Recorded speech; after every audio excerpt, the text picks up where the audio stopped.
Yes, merci pour l'accueil. Wouh, c'est trop bien. Très nostalgique, un petit peu comme il l'a dit.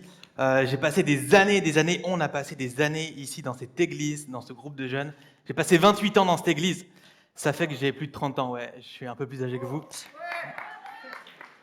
Respect pour les aînés, voilà. Trop bien, je suis venu avec Nad, ma femme. Ça fait pas mal d'années qu'on est mariés, 9 ans. Et puis, grosse nouvelle, c'est qu'on va devenir parents pour la première fois.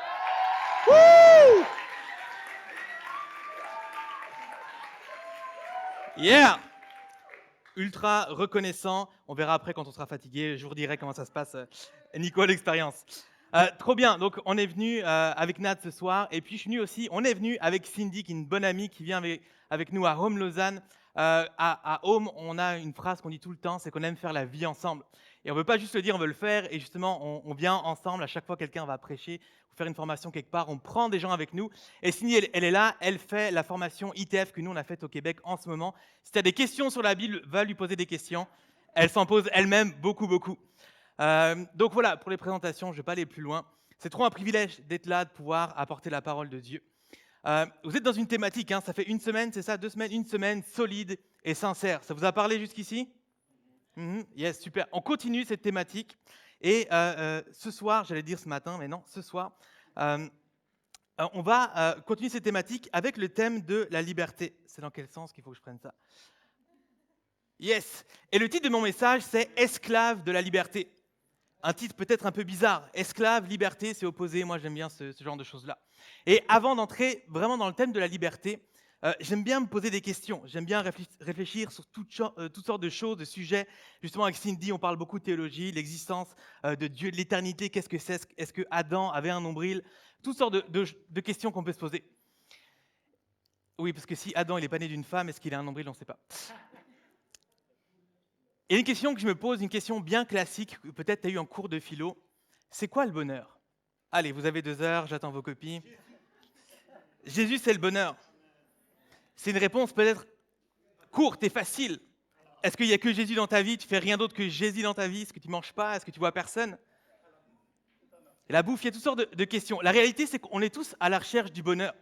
On veut tous être heureux. Je connais personne ici, et je suis sûr que personne d'entre vous ici se lève le matin en disant « J'espère que j'ai passé une bonne, sale journée aujourd'hui. » Ah, j'espère vraiment que je vais me prendre le petit doigt de pied dans le meuble et que je vais sortir sans parapluie. Non, personne veut être malheureux. Même ceux qui cherchent à être malheureux, c'est pour être heureux. On cherche tous à être heureux et toutes nos actions naturelles, c'est pour aller, pour chercher le bonheur, pour trouver le bonheur.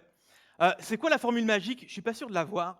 Il y a des gens qui ont fait des recherches et il y a un théologien et sociologue qui s'appelle Mark Sayers qui a mis en évidence des besoins primaires, on va dire des besoins essentiels pour expérimenter le bonheur.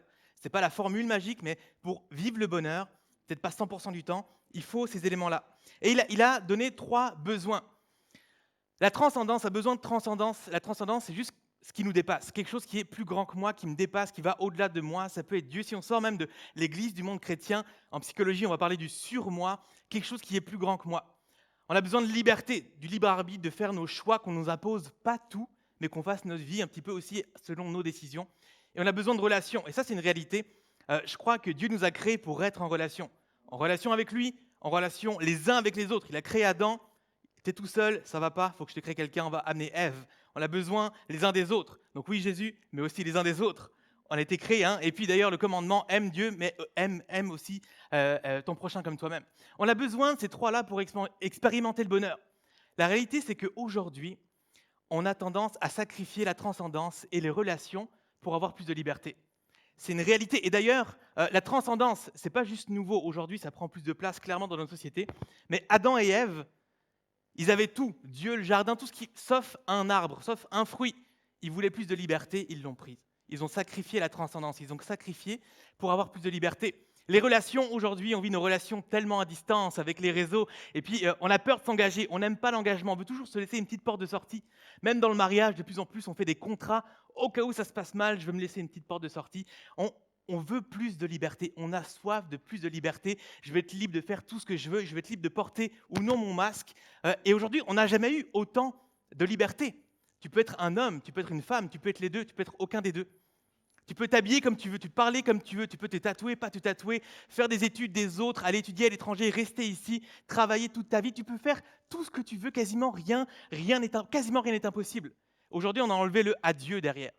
Quasiment rien n'est impossible. On n'a jamais eu autant de liberté qu'aujourd'hui. Est-ce qu'on est pour autant heureux? Je crois qu'il n'y a jamais eu autant de liberté qu'aujourd'hui, et pourtant on n'a jamais été aussi malheureux qu'aujourd'hui. Aussi triste et stressé et anxieux qu'aujourd'hui. Alors je crois que l'excès de liberté, ou en tout cas cette liberté qu'on recherche, ce n'est pas la recette du bonheur. Alors c'est quoi être libre réellement? Et j'ai dit, c'est le thème de ce soir, la liberté. Parce que la réalité, c'est que tu ne peux pas avoir une foi solide et sincère, tu ne peux pas avoir une vie solide avec Dieu si tu n'expérimentes pas cette vraie liberté. Alors, si tu es chrétien depuis quelque temps, tu me vois venir et tu sais qu'on va aller dans Galates au chapitre 5. Si tu as une Bible avec moi, ouvre-la dans Galates au chapitre 5.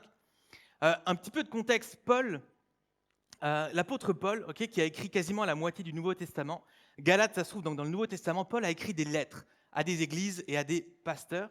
Et là, c'est une lettre qu'il adresse à l'église de Galates. Il aborde différents sujets dans cette lettre. Nous, on chapitre, on va chapitrer, on va dire qu'est-ce qu'il dit dans 1, dans chapitre 2, chapitre 3. C'est une seule lettre.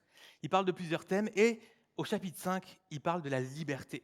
Et c'est vraiment intéressant. On va regarder ça ensemble ce soir.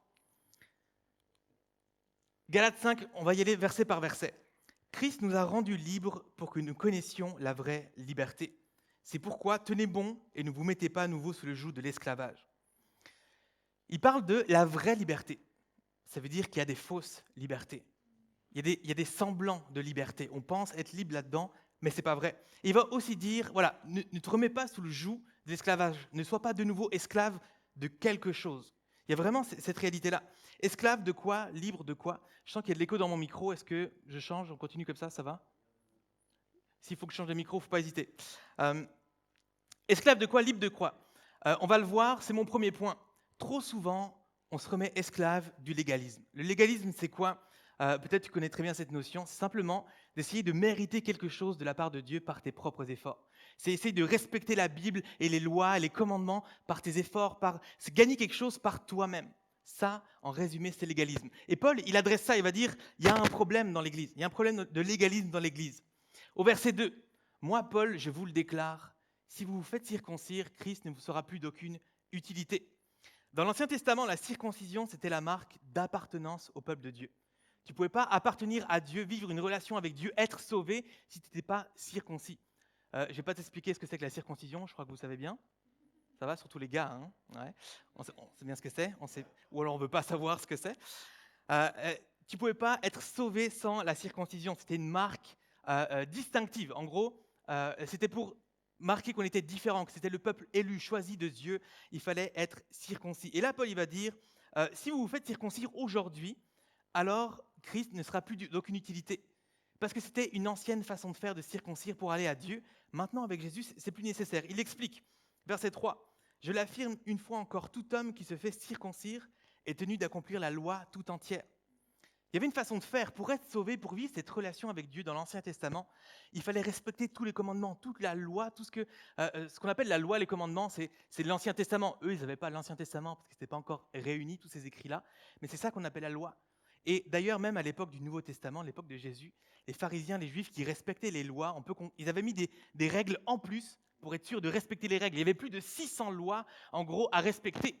Et Paul est en train de dire, si tu veux te la jouer à l'ancienne et te faire circoncire et tu crois que c'est comme ça que tu vas avoir ton salut, ta relation avec Dieu, oublie pas que du coup, il faut que tu fonctionnes avec l'ancien régime et il faut que tu ailles jusqu'au bout, que tu respectes toute la loi entière. Il faut que tu sois parfait.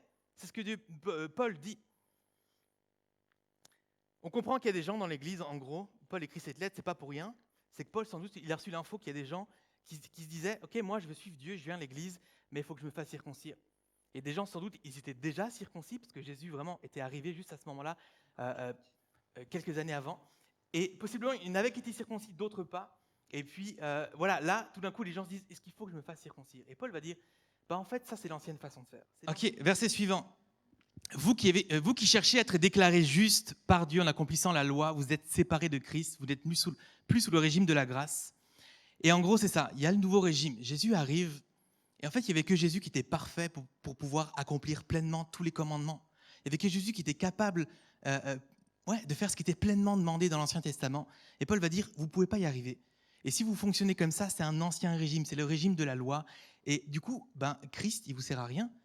Vous voulez être sauvé, mais sans passer par Jésus. Et du coup, ça ne fonctionne juste pas. Vous passez par un autre régime. Et verset 5, il va justement dire, quant à nous, notre espérance, c'est d'être déclaré juste devant Dieu au moyen de la foi. Telle est la ferme attente que l'Esprit fait naître en nous. Car pour ceux qui sont unis à Jésus-Christ, ce qui importe, ce n'est pas d'être circoncis ou incirconcis, c'est d'avoir la foi, une foi qui agit par amour. Amen. Paul va dire que ce qui est important, c'est pas d'être circoncis ou pas, de respecter parfaitement la loi ou non. Ce qui est important, c'est la foi. Paul est en train de dire qu'il y a une fausse liberté qui est le légalisme. C'était bien intentionné, je pense, les chrétiens qui voulaient peut-être vivre cette relation avec Dieu, être sûrs d'être sauvés et fonctionner comme ça. Non, mais en fait, je crois que je ne vais pas appartenir au peuple de Dieu. Je crois que je ne vais pas appartenir à Dieu si je me fais pas circoncire. C'est une vieille façon de faire. Ça, c'est par tes propres œuvres, c'est par ta propre façon de faire. En fait, le légalisme nous fait croire que l'évangile et Jésus, c'est pas suffisant. Parce qu'il faut que je rajoute quelque chose. Il faut que je rajoute la circoncision. Qu'est-ce que ça veut dire pour nous ? Il faut que je rajoute mes efforts. Il faut que je rajoute mes prières. Il faut que je rajoute il faut que je rajoute quelque chose parce que c'est pas suffisant. Le légalisme, c'est ça. Par mes efforts, je vais plaire à Dieu. Par mes prières, Dieu va me bénir. Plus je fais pour Dieu, mieux ce sera. Peut-être c'est pas très clair pour toi. Alors, quelques questions. Est-ce que toi et moi, on est atteints par le légalisme ? Est-ce qu'il y a des traces de légalisme ? Est-ce qu'on est esclave du légalisme ? Alors voilà, quelques questions. Est-ce que tu obéis à Dieu à contre-cœur dans ce qu'il te demande ? Dans la Bible, dans ce qui est demandé, est-ce que tu le fais, mais parce qu'il faut le faire ? Est-ce que c'est juste parce qu'il faut le faire et que tu n'as pas le choix ? Peut-être pour gagner une bénédiction. J'obéis parce que sinon peut-être que Dieu va me punir. J'obéis parce que je vais être sûr d'être aimé par lui. Je vais être sûr d'être sauvé. Parce que si je n'obéis pas, je ne sais pas ce qui va se passer. Ou tout simplement parce que c'est ce qu'il faut faire. Un chrétien, ça prie. Un chrétien, ça lit sa Bible. Alors je fais ça, parce qu'il faut le faire. Alors il y a peut-être des traces de légalisme dans ta vie. Est-ce que ta relation avec Dieu, elle est affectée par le légalisme ? Si tu es hyper confiant dans ta relation avec Dieu quand tu pries mais que tu ne l'es pas quand tu ne pries pas, et que tu doutes un petit peu et que tu n'es pas bien, tu te demandes si tu en fais assez, ça ne joue pas en fait. Parce que Dieu, il ne change pas. Il t'aime pareil. Il t'aime pareil. Est-ce que ta perception de toi-même, comment toi tu te vois toi-même, elle est affectée par le légalisme ? Si quand tu fais le mal, tu es triste et découragé, et quand tu fais le bien, tu te sens mieux, voire même tu es orgueilleux, peut-être qu'il y a du trace de légalisme. Ça paraît peut-être bizarre, c'est ce que tu vis. Et moi, trop longtemps, j'ai fonctionné comme ça. Je me sentais pas bien, je suis là, je suis nul, j'ai pas passé de temps assez avec Dieu, et ça me déprimait, et je n'étais pas bien. Par contre, il y a une semaine où je priais tous les jours, je lisais ma Bible tous les jours. Yes, c'est trop bien, j'ai passé une bonne semaine, ça va super bien.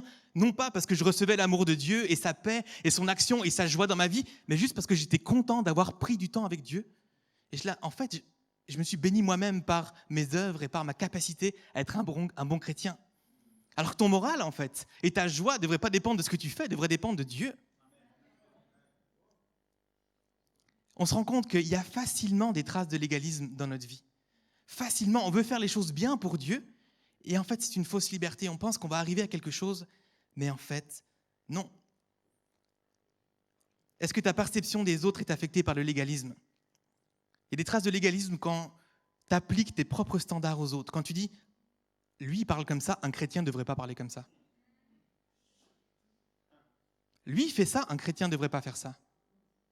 On fonctionne tellement souvent comme ça. Dieu t'a jamais appelé à changer les gens, il t'a appelé à aimer les gens.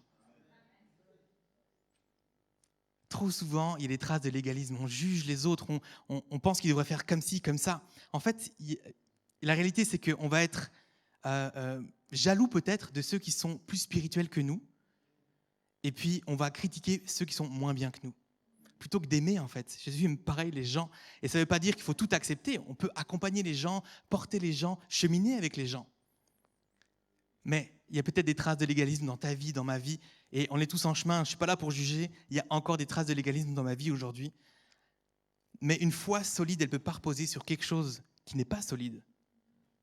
Si ça repose sur toi, toi et moi, on n'est pas solide. Et si ta foi repose sur toi, alors ta foi ne sera pas solide. Impossible. Est-ce que tu as l'impression que ta foi est solide quand tu doutes de ton salut ? Quand ton salut, que ta foi dépend de si tu as assez prié ou pas assez prié ? Quand tu n'es pas sûr d'en faire assez pour Dieu ? Quand tu n'es pas sûr d'être assez pour Dieu ? J'aimerais faire un constat ce soir avec toi, peut-être un rappel pour plusieurs. Tu peux rien gagner de la part de Dieu, simplement parce que tu mérites rien. Et il y a un pasteur qui a marqué ça sur son Facebook. Ouais, de temps en temps, je vais encore sur Facebook.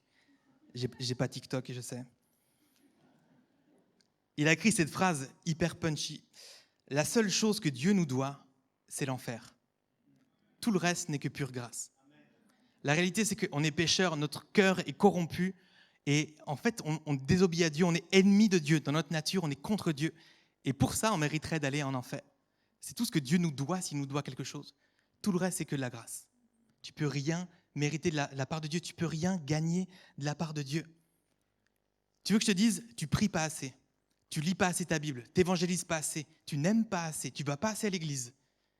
Tu n'es pas assez. Allez, je t'ai bien motivé, hein, ça fait du bien, hein. Yes. En fait, une réalité, il faut qu'on accepte cette chose-là. Ce sera jamais assez. Ce sera jamais assez. Tu n'es pas assez. Tu pourras jamais faire quelque chose d'assez bien, d'assez grand, d'assez incroyable pour mériter quelque chose de Dieu. Que tu fasses beaucoup, que tu fasses moins, ça va rien changer vis-à-vis de Dieu. Bien sûr, on doit faire des choses. Bien sûr, il faut qu'on soit en relation avec Dieu. Mais ce ne sera jamais par mérite. Tu ne pourras jamais rien gagner de la part de Dieu. Et il faut que ça s'intègre dans nos vies. Parce que ça affecte nos comportements, ça affecte notre relation avec Dieu. On croit que c'est par nos efforts, c'est par notre quantité de prière, notre quantité de connaissances que Dieu va nous aimer plus, que Dieu va nous parler plus, que Dieu va faire plus pour nous. Et quand j'ai dit tu pries pas assez, est-ce que tu as senti un poids et tu te dis ouais, c'est vrai? Si c'est le cas, c'est que sans doute il y a des traces de légalisme dans ta vie. Ce ne sera jamais assez. C'est quoi? Tu n'es pas assez, mais Dieu te prend comme ça. Et c'est pour ça que je dis, peu importe la quantité que tu vas faire, Dieu va te prendre exactement comme tu es. Et ça ne va pas changer qu'il va t'aimer plus ou moins. Essayer d'être assez, c'est trop épuisant. C'est trop épuisant. Les amis, moi j'ai fait ça pendant des années avant de réaliser que j'avais un vrai problème avec le légalisme. Je me bats encore de temps en temps. Après, on va voir un autre point qui est à l'opposé. On navigue entre les deux. Et c'est dur d'être à l'équilibre, mais c'est fatigant de vouloir être suffisant.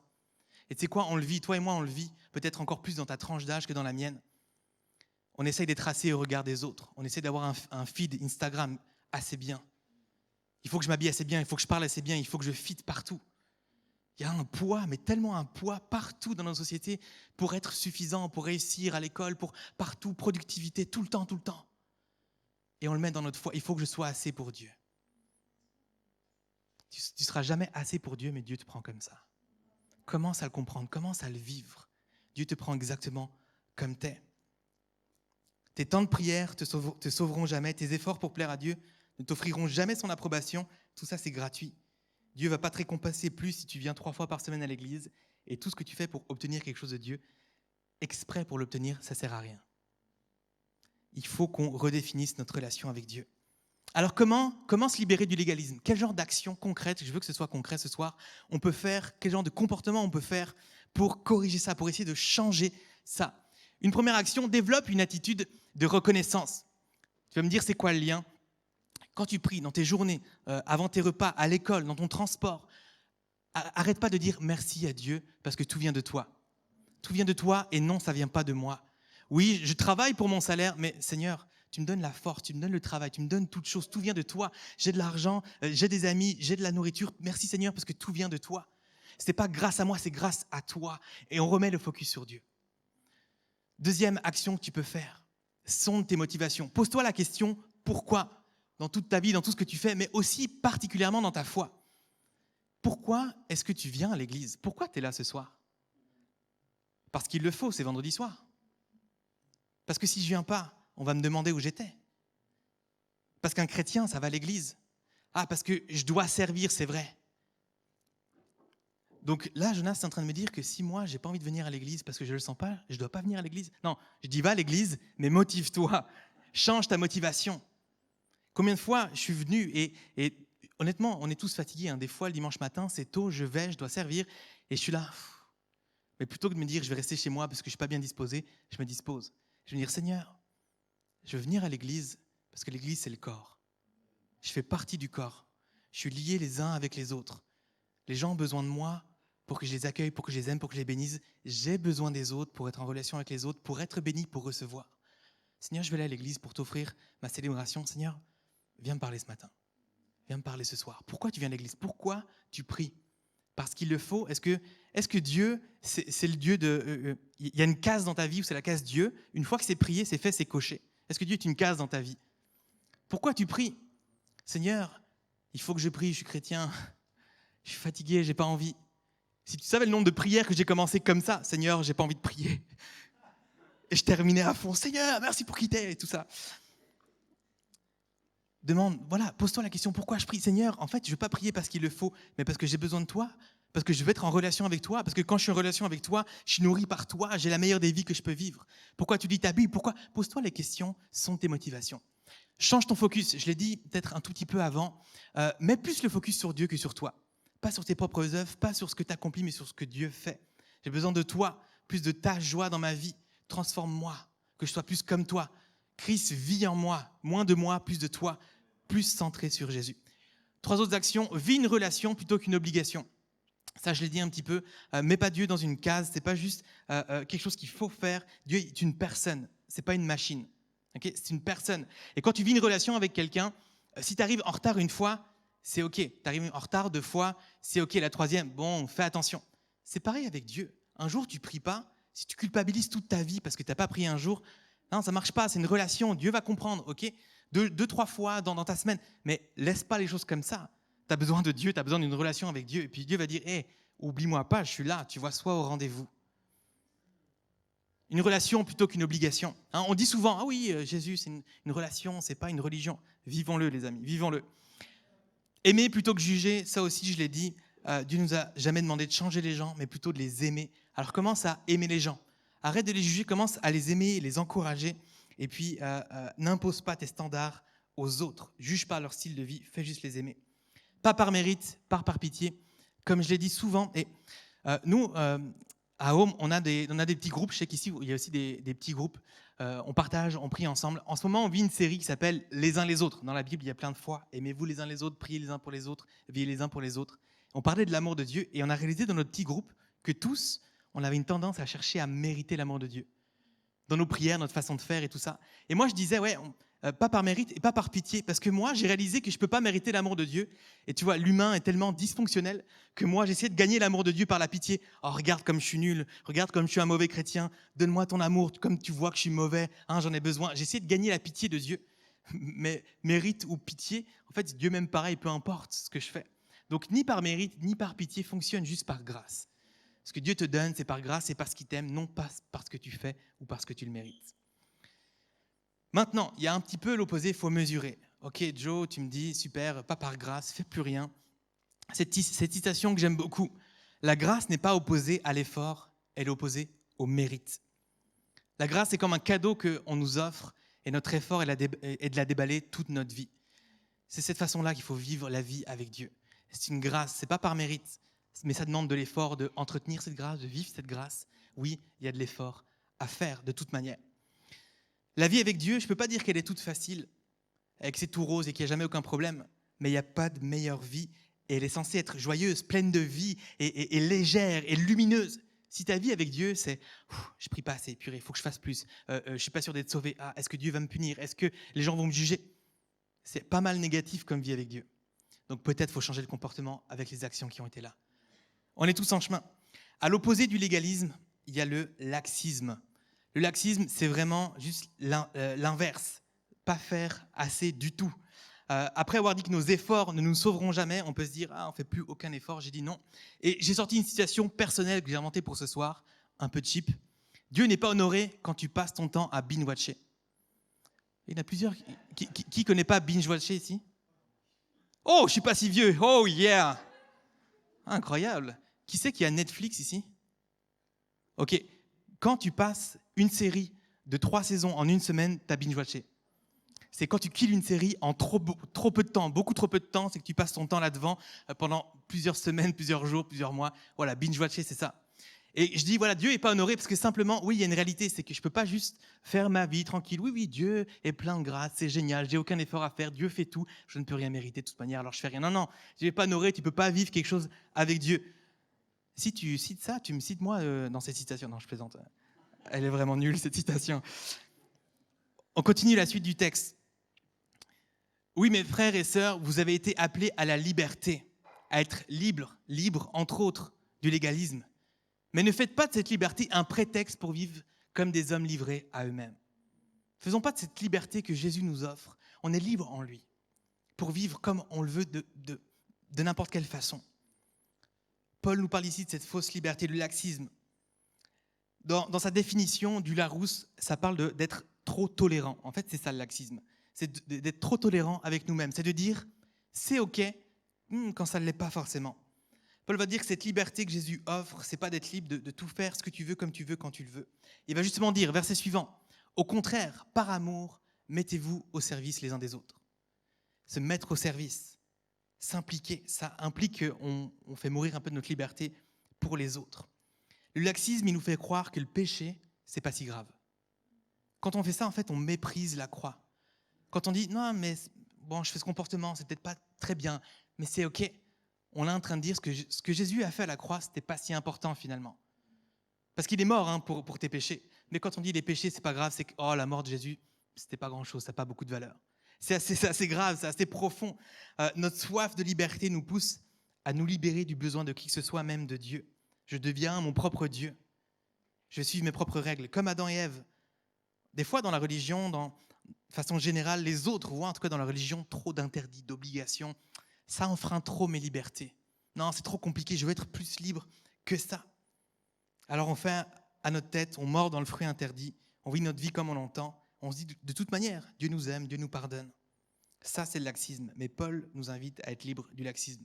Et on va voir que, de nouveau, si on n'est pas dans le légalisme, des fois, on va dans l'autre sens en disant « Non, mais c'est pas grave, le laxisme. » Est-ce que tu as l'impression que... Non, j'ai dit dans le point précédent que ta foi ne peut pas être solide si elle ne repose pas sur la grâce de Dieu. C'est impossible. Ici, ta foi ne peut pas être solide si elle ne repose pas sur l'obéissance à Dieu. Tu as besoin de la grâce de Dieu, non pas par mythe, mais par grâce. Mais tu as besoin aussi d'obéissance à Dieu. Ça va de pair. Ta foi ne peut pas être solide. Est-ce que tu as l'impression que ta foi est solide quand Dieu n'est pas au centre de ta vie? Quand tu imposes ces décisions à Dieu, quand tu cherches à vivre ta vie de rêve plutôt que vivre le rêve que Dieu a pour toi? Comment est-ce que ta foi peut être solide si elle repose sur quelque chose qui n'est pas solide? Alors, de nouveau, quelques questions. On va sonder nos cœurs, sonder nos comportements. Est-ce qu'on est esclave du laxisme? Est-ce que ta relation avec Dieu dépend de l'Église? Est-ce que tu te dis, bon, j'ai pas beaucoup prié cette semaine, mais heureusement, il y a vendredi soir. Là, je vais louer, là, je vais prier. Peut-être qu'il y a un petit peu de laxisme dans ta vie. Dieu, c'est pas le Dieu de l'Église. Est-ce que ta nourriture spirituelle dépend entièrement des réseaux sociaux ou des autres? J'ai pas beaucoup lu ma Bible cette dernière année, mais par contre, je suis abonné à plein de comptes Instagram. Il y a des versets, des citations, je suis trop inspiré, c'est génial. Waouh.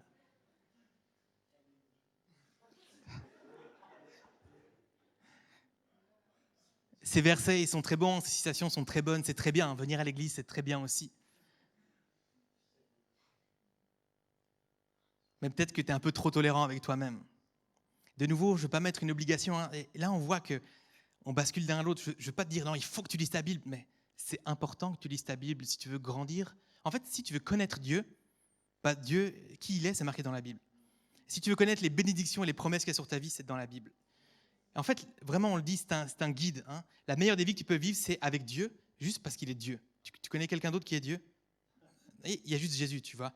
Et il n'y a pas une personne plus extraordinaire que lui. Et toutes les commandements, obligations, les préceptes, les choses qui sont dans la Bible, c'est pas juste pour nous saouler et nous embêter et nous restreindre et nous empêcher d'avoir de la liberté. En fait, c'est un cadre. Si un père il dit à son enfant saute pas sur le canapé parce que saute pas sur le canapé, est-ce que l'enfant va dire tu me saoules, je vais faire ce que je veux, t'es méchant contre moi? Non, le père il va dire en fait si tu tombes et que tu te cognes contre la table basse, tu vas te faire très très mal. C'est pareil. Si Dieu te dit couche pas avant le mariage, c'est parce que tu vas te faire très très mal si tu le fais, tu vois.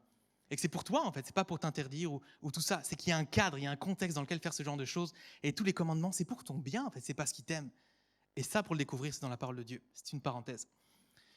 Est-ce que tu trouves facilement des excuses à tes faux comportements? Là, j'ai fait une petite liste ici, des exemples concrets. Si facile d'être là-dedans. On est tous en chemin, je vous le dis, on a tous progressé.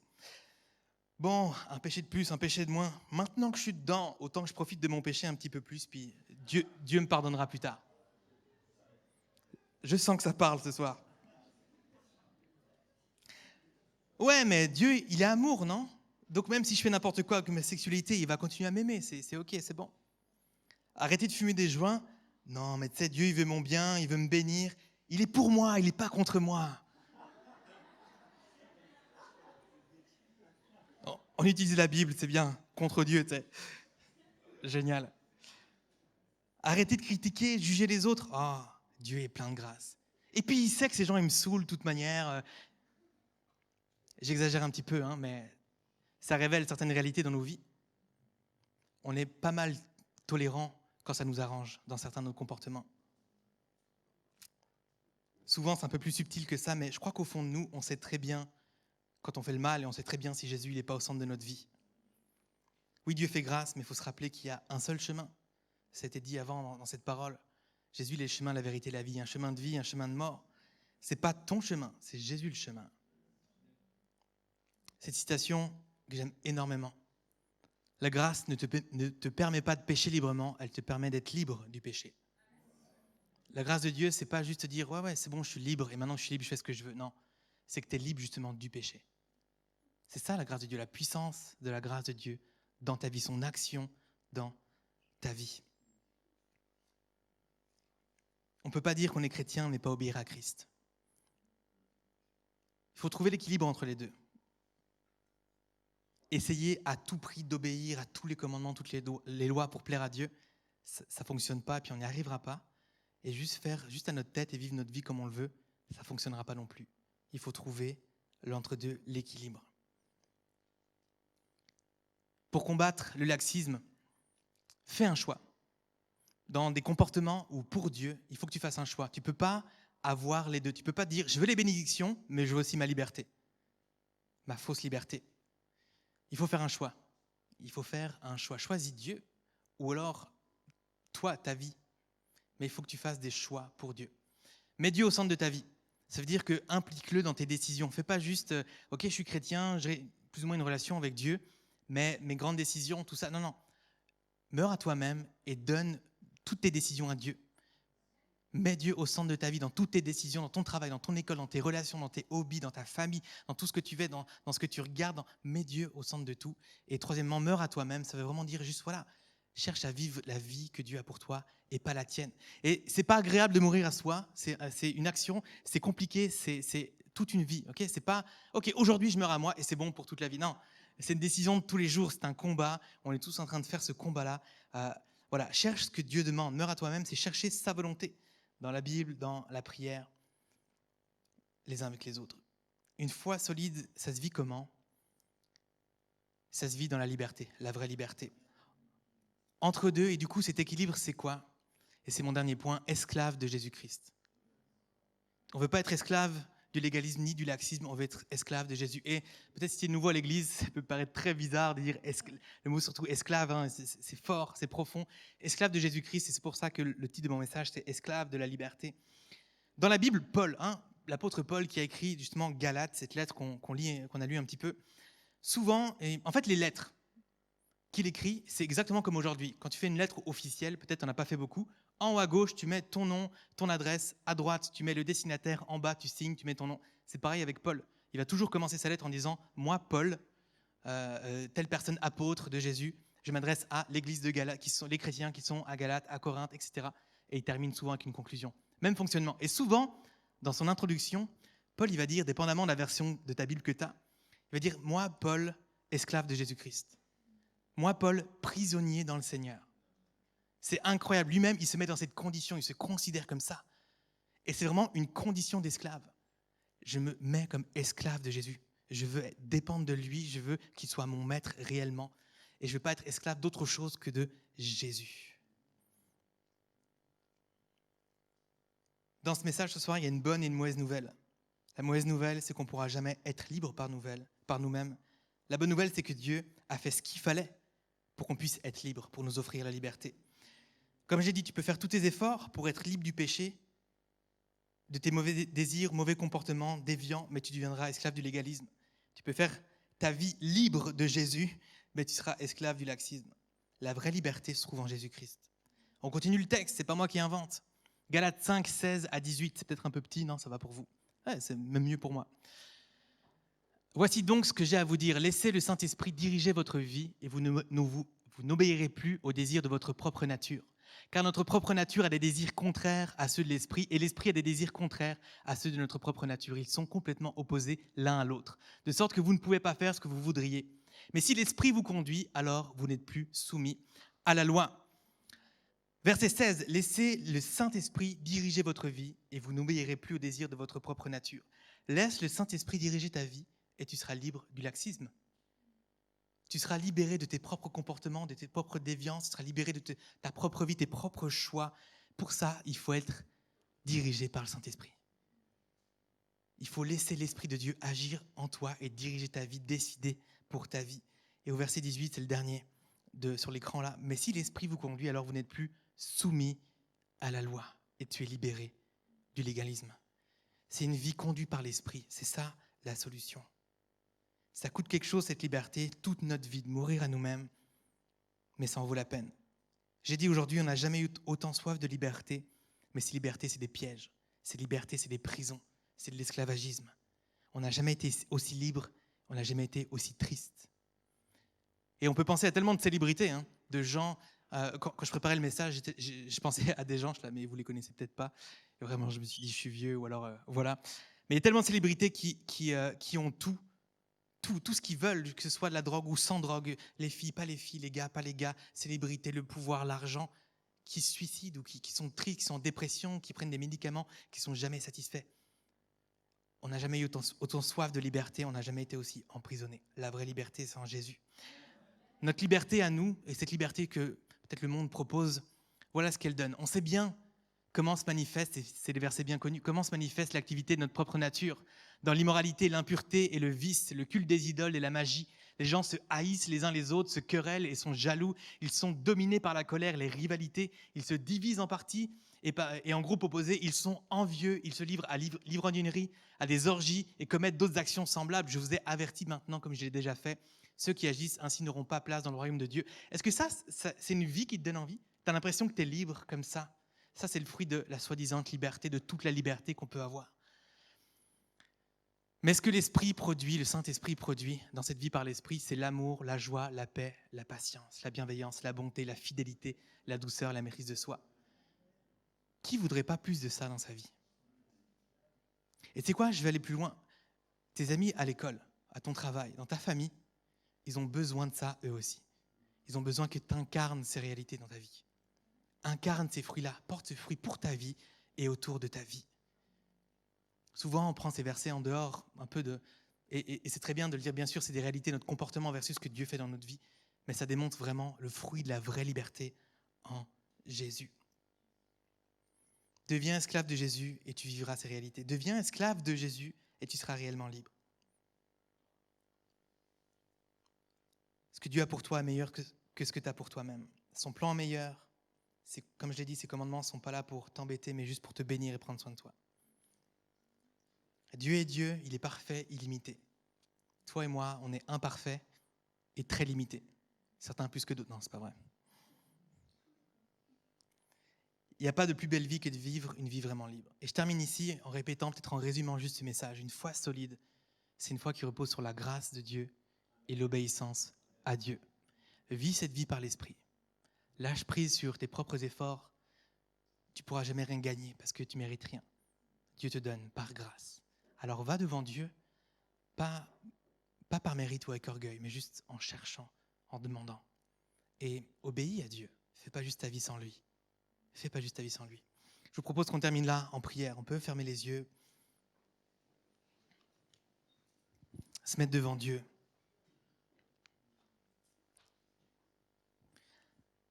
Je crois qu'on est tous concernés par l'un ou l'autre, ou les deux. C'est un chemin de toute une vie. Seigneur, tu vois nos cœurs. Seigneur, on est tellement dysfonctionnels, on a tellement des comportements qui sont cassés, qui sont tordus. On fonctionne tellement bizarrement avec toi. On aime tellement le contrôle. Le contrôle, ça nous rassure. Si on maîtrise les choses, on pense qu'on va être moins blessé. On est moins étonné, on est moins surpris. On aime être libre, on pense que ça nous apporte le bonheur. Seigneur, aide-nous à abandonner le contrôle sur les choses. Aide-nous, Seigneur. On ne peut pas y arriver par nous-mêmes. On ne peut pas y arriver par nous-mêmes. Ce soir, je vais m'adresser à toi si tu sens que tu as besoin d'être libéré du légalisme. Peut-être ça pèse sur ta vie. Peut-être ta foi, c'est plus un fardeau qu'une légèreté. Tu vis ta foi peut-être dans la non-assurance que Dieu t'aime. Peut-être tu n'es pas sûr que tu es vraiment sauvé. Peut-être que tu penses que ça dépend vraiment de combien tu pries, de si tu viens assez à l'église. Et vraiment en priant pour nous ce soir, je sentais que c'était un fardeau. Il y a tellement un poids que plusieurs vous portez ce soir. C'est lourd. C'est lourd. Il y a déjà tellement à porter dans la vie et c'est lourd même avec Dieu. Et peut-être même ça te dégoûte de Dieu, peut-être ça te dégoûte de l'église parce que ça paraît trop compliqué, ça paraît trop impossible, trop demandant. Jésus veut te libérer ce soir. Jésus veut te dire que son fardeau, il est léger. Que c'est lui qui va porter le poids, c'est pas toi. Que c'est lui qui est parfait, que tu n'as pas besoin de l'être. Que peu importe ce que tu fais, tu vas être aimé. Qui veut être en relation avec toi. La vie avec Jésus, elle est belle. Elle est légère, elle porte du fruit, elle tire vers le haut. Il y a de la lumière, de la joie, de l'amour, de la paix pour toi. Il veut prendre sur lui ce que tu essaies de porter toi-même. Et Seigneur, je te prie maintenant de venir libérer, Seigneur. Viens libérer par ton esprit, viens nous libérer du légalisme, Seigneur. Tu vois tout ce qu'on essaye de faire par nous-mêmes, tout ce qu'on essaye de gagner. Tu vois aussi tout le chemin qu'il y a à faire dans notre tête, Seigneur. Seigneur, ces mauvais comportements qui sont juste faux, on essaie de gagner, on essaie de faire et d'obtenir et de mériter quelque chose. Change-nous, Seigneur, ouvre nos yeux, viens, Seigneur Jésus, changer notre perspective de toi, notre perspective de notre relation avec toi. Viens libérer les cœurs, viens relâcher, Seigneur, viens prendre sur toi, viens apporter cette paix, cette légèreté, cette vie, Seigneur, agréable avec toi. Viens libérer les cœurs, Seigneur, juste d'un poids où c'est une vie impossible à vivre, Seigneur, parce que tous les commandements, on n'y arrive pas. Seigneur, ce poids où on pense qu'il faut être assez, qu'il faut faire plus, toujours plus, venir plus, prier plus connaître encore, être assez bien pour le pasteur, assez bien pour l'église, assez bien au regard des autres. Viens nous libérer de ça, Seigneur. Je viens libérer les jeunes ce soir. Viens nous libérer par ton esprit. Je te prie, Jésus, que plusieurs ce soir puissent vraiment commencer à changer, à vivre une vie par l'esprit, Seigneur, à venir devant toi plus, Seigneur, avec la crainte que peut-être ils vont être punis, Seigneur, ou que tu leur en veux parce qu'ils ont loupé, Seigneur, 1 semaine, 2 semaines, 1 mois, peut-être à prier avec toi, Seigneur, qui est juste cette liberté, cette simplicité de venir devant toi, qui est cette joie de venir devant toi. Tu es un Dieu qui est bon, qui veut être avec nous, passer du temps avec nous. Seigneur, viens restaurer les relations avec toi. Renouer, Seigneur, tu vois ce qui est brisé entre toi et nous, Seigneur Jésus. Il y a toutes sortes de choses, des comportements, Seigneur, des faux mécanismes de pensée. Viens retirer ça, viens briser ça, viens nous rapprocher de toi. Viens, Seigneur, vraiment restaurer, guérir les relations avec toi. Je te prie pour des relations saines avec toi. Viens souffler ton esprit, viens libérer, viens corriger maintenant, viens transformer maintenant nos vies, nos pensées, nos fonctionnements. Libère-nous, Seigneur, du légalisme. Aide-nous à dépendre de toi. Que notre foi repose sur toi et pas sur nous. On veut avoir cette foi solide qui repose sur un Dieu solide. Peut-être tu es là ce soir et toi, c'est peut-être plus le laxisme qui te concerne. Peut-être dans certains domaines de ta vie seulement ou dans un comportement précisément dans ta vie. Peut-être c'est un combat. Et peut-être que tu ne te laisses pas aller et c'est très bien, tu combats et tu tombes, et c'est ok, ça c'est pas du laxisme, tu te bats et tu veux que ça se parte et que ça parte, c'est très bien, continue. Mais peut-être que toi, tu es là ce soir et des comportements ou juste dans ta vie, tu mets Dieu de côté. Non, ici c'est ma liberté. Je ne mets pas Dieu là-dedans. Ou alors tu dis, non, c'est ok, c'est pas grave, si de temps en temps, de toute manière. Peut-être que tu sais très bien certains comportements, et comme je l'ai dit, on a tous réagi ici en disant, bon, vu que je suis dedans, je vais en profiter, je demanderai pardon après. Abandonne maintenant ces mauvais comportements. Abandonne maintenant ta propre vie pour vivre celle de Dieu. Abandonne ton laxisme. Meurs à toi-même. Meurs à ta propre volonté, tes propres désirs. les fruits de tes propres désirs. On l'a vu, c'est terrible. On a plein d'exemples dans le monde de cet excès de liberté qui fait plus de mal que de bien. Tu n'es pas plus heureux, je suis sûr, tu n'es pas plus satisfait, tu n'es pas plus en paix. Je suis sûr que tu as soif de joie, tu as soif d'être accepté, d'être aimé, d'être estimé. Dieu a ces choses pour toi. Seigneur, viens nous libérer du laxisme. Seigneur, quand nous on dit c'est ok, toi des fois tu dis c'est pas ok. Pas, Seigneur, pour nous brimer, nous empêcher, nous emprisonner, mais pour nous libérer justement de ces comportements. Seigneur, ta grâce, ce n'est pas une permission de pécher comme on veut, c'est une permission d'être libre, une possibilité d'être libre du péché, Seigneur. Je te prie, Seigneur, que ce soir, plusieurs personnes prennent et fassent des choix pour toi, prennent des décisions pour toi, Seigneur, d'arrêter certains comportements, de mettre leur vie entre tes mains, peut-être d'abandonner leurs rêves pour vivre le tien, arrêter de vivre leur vie pour vivre ta vie. Seigneur Jésus, je te prie qu'il y ait des choix qui se prennent pour toi, que certains disent stop à certains comportements, que tu viennes au centre de leur vie. Viens agir par ton esprit ce soir dans les cœurs, viens convaincre nos esprits. Viens briller dans nos vies et mettre en lumière, Seigneur, là où il y a du laxisme, là où il y a du légalisme. Seigneur, je te remercie, en terminant ici, merci pour qui tu es. Tu es un grand Dieu, un Dieu qui est bon, qui est parfait, qui veut notre bien, qui veut être en relation avec nous. Seigneur, aide-nous à naviguer. On va l'un à l'autre, on est tous en chemin, on doit tous progresser. Aide-nous, Seigneur, à trouver cet équilibre, à marcher cette vie de l'esprit. Seigneur, je te prie pour chacun d'entre nous ce soir, plus de paix, plus de bienveillance. Viens insuffler, Seigneur Jésus, vraiment plus de joie. Plus d'amour, Seigneur Jésus, plus de maîtrise de soi. Viens, Seigneur, faire pousser ce fruit de ton esprit dans nos vies, pour nos vies à nous, qu'on soit, Seigneur, plus léger, plus joyeux, Seigneur, plus d'amour pour les autres et que ces fruits, Seigneur, aillent en dehors de nos vies à nous, en dehors de cette soirée, en dehors de cette église, Seigneur, que ce fruit-là dans nos vies vienne toucher Genève, qu'il y ait plus d'amour à Genève, plus de paix à Genève, en Suisse, dans le monde, au travers de nous, Seigneur Jésus. Viens changer nos vies, viens transformer nos vies, viens nous libérer, Seigneur Jésus. Viens nous offrir la vraie liberté. Merci pour tout, Jésus. Amen. Amen.